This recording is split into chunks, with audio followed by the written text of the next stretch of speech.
Hello, I'm and welcome back to another video on the internet. Today I'm going to be playing some Pocket City. It is a brand new Android game that just came out. That is, I'm sure you can guess what type of game it is from how it looks. However, unlike pretty much every other game that looks like this and is going to try and scam you into microtransactions, the goal is not that at all. It is a non-in-app purchase game, and that's why I wanted to show it off, because it's a game which looks like the standard Android game of like, oh yeah, well you wait for things as timers or whatever, except it really is just a real city game. Does that make it good, or does it just defeat the point? Is this not really made out for mobile? Let's find out in today's video. So, yeah, that's what we're doing today. It's going to be a lot of fun. We've got this girl right here who, again, usually everyone's so suspicious of characters in games like this, but it's like, no, she isn't just trying to sell me things. It's a very confusing prep. But today I want to play a brand new game, and I want to see if it's any good, because I love city builders, I love city skylines. I don't know if I even made any videos of that, but I love playing that game, and I think I might just love playing this one as well. So, as you can see, there is a lot of similarities with a city skylines, or a sim city.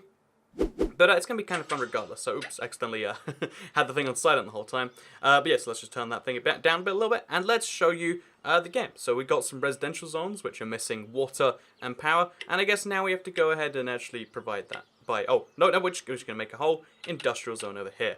But yeah, I think it'd be kind of fun to play a city building game, because, one, I love cities. One of the things that you might understand from, I don't know, the 2Cat videos, or just like some of the weird things that I say, and the fact that I live in London, is that I love cities, and I love like the designs of them and some of the clever stuff they do. So I feel like playing a game like this, either it's gonna be a waste of all the things that I care about, or maybe it'll be an interesting or maybe it'll be interesting experience where I learn some more. Who knows for sure until we dive into it. So, yeah, as you can see, the basic zoning system is in place there. You've got residential, industrial, and commercial. Pretty much every city building game I've ever played has done the exact same thing. And we've got to get money, which you get through taxes, because that is, in fact, how basic government works. And I guess that means today I'm role-playing a government. So that's a fun thing. I'm officially recognized as a government. Please refer to me as such.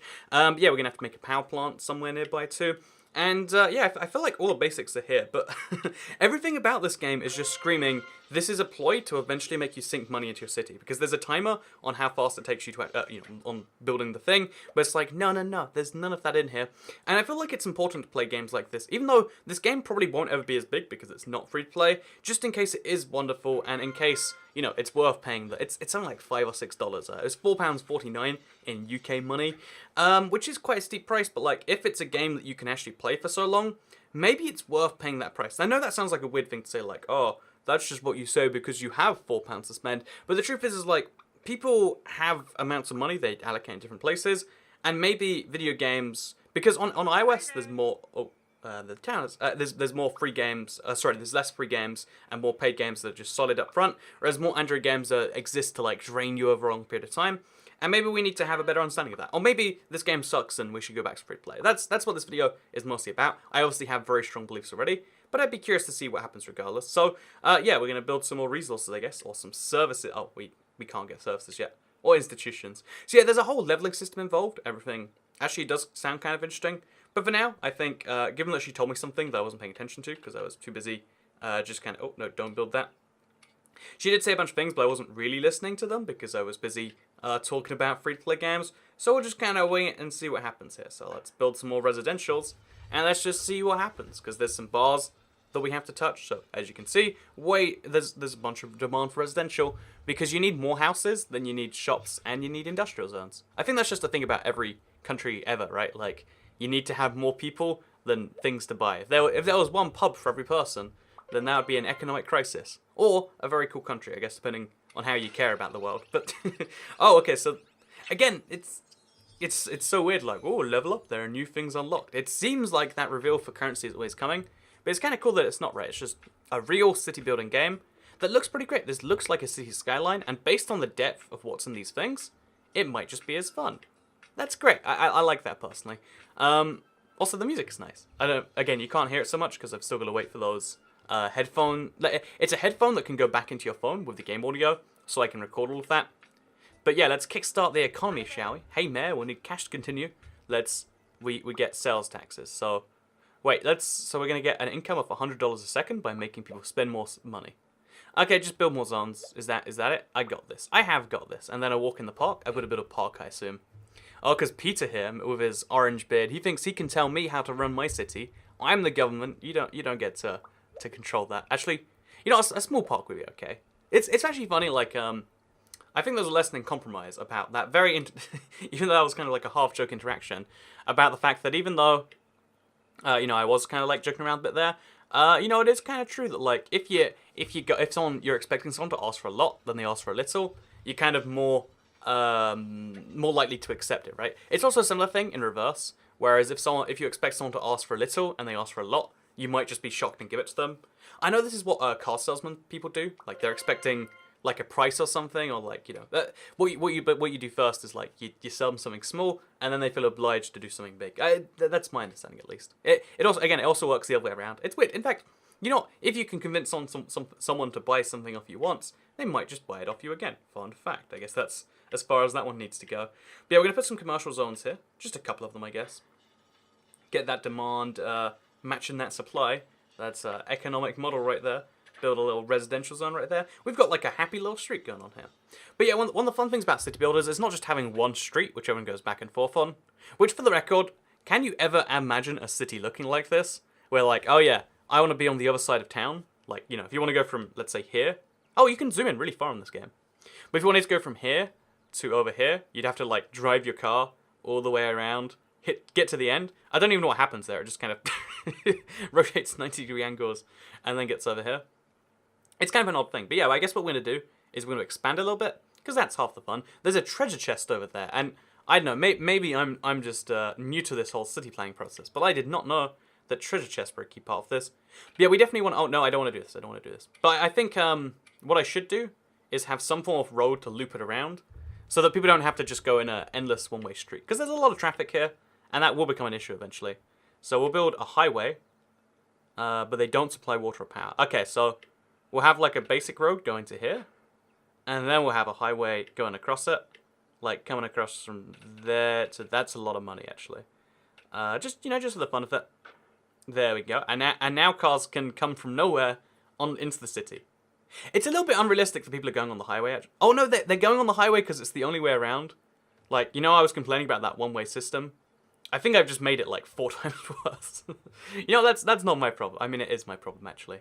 But you know, it is... Yeah, it's entirely my problem. But the fact that it's my problem is not my problem just yet. So we'll build over to here, and then we'll build... I guess we'll just come straight off here so we can maximize our stuff.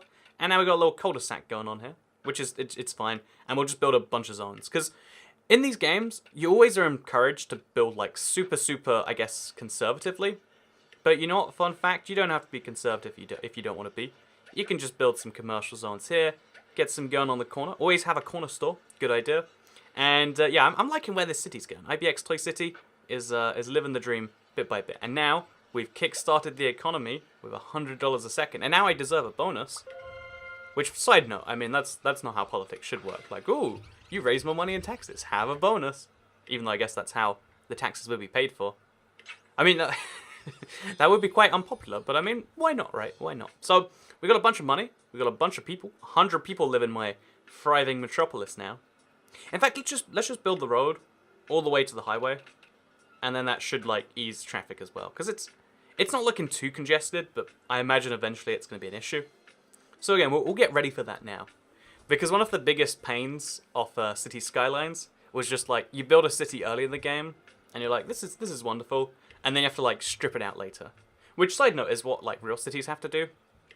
One of the biggest like pains, I think, Boston, one of the first US cities, went through. Oh no, I don't want to do that. Is that they they had to like dig up their roads and put them underground because they had like the major highways going right through the center of their city. It's not a good thing. It's not something people want to do, and I guess it's a good thing that they fixed today. So I can't actually build there because I don't own the area. So putting this road here was quite a questionable decision, to say the least. So what we'll just do is we'll kind of build this way, and we'll have a big industrial park out of town. Because again, I don't know if this is true in this game, but generally speaking, you want your industrial not to be generally speaking, this is just a big generalization right here. You don't want to have industrial zones right next to houses. I mean, that's how I work. That's maybe how people work. And yeah, look at it. This is like a nice looking town. Let's just speed build through this. Because generally speaking, I think we can just get away with like, you know, let's just build everything here. And then if it works, it works. If it doesn't work, then horrible things will happen.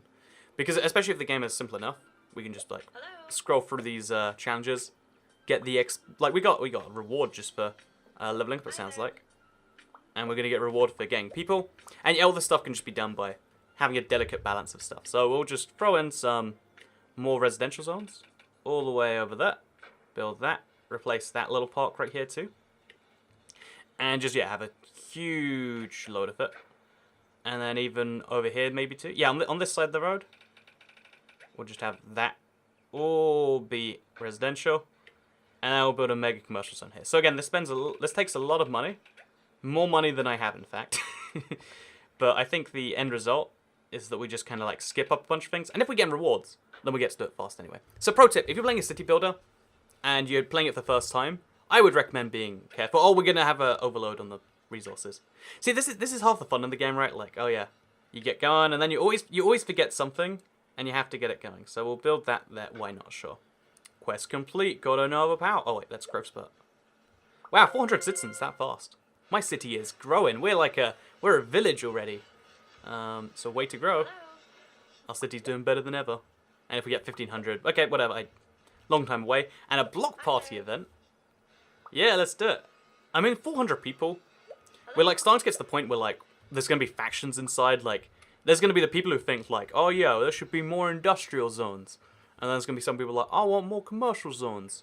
There's not enough shopping to do. If I want to go to a drug mart, there's only one in town. We need to have a mystic store, a music store. Okay, that makes more sense.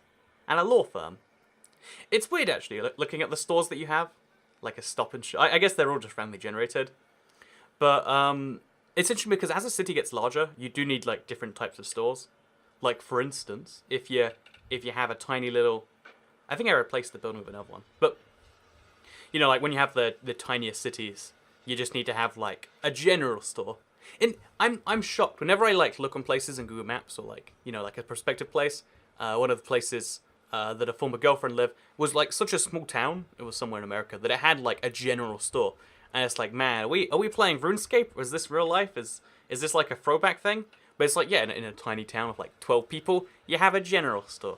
And then if you have like 200 people, you get like a food dedicated store. So you can have choice and you can cook different things you want. And it's kind of like beautiful because in my opinion, I'm a big pro-city person. That's like what makes a city great. The fact that as it gets bigger, more if you live together and arguably there's less space for each of you. But then there's more space, there's more common space where you can get your hair styled. Oh, it's a studio. Or you can pastatino. You know, like a pasta restaurant, you can't have that in a village of 12 people. Sometimes it exists, but it's weird. Like, I guess people come from outside the village, but whatever. Anyways, with that said, my city's going quite well. I guess we should really start expanding some more. So, water, gonna need to come up about now. Throw one of those over there. And now we're actually gonna build a brand new... okay, so we'll have a road connect over to here. We'll build all the way to the beach, and we'll have some beachfront properties, because, you know, I want some beachfront. Actually, we don't, just because I don't want to have a grid system, keep things interesting. We'll have our road go up to there, and then we'll build it that way. So we'll have a big old commercial zone coming off here.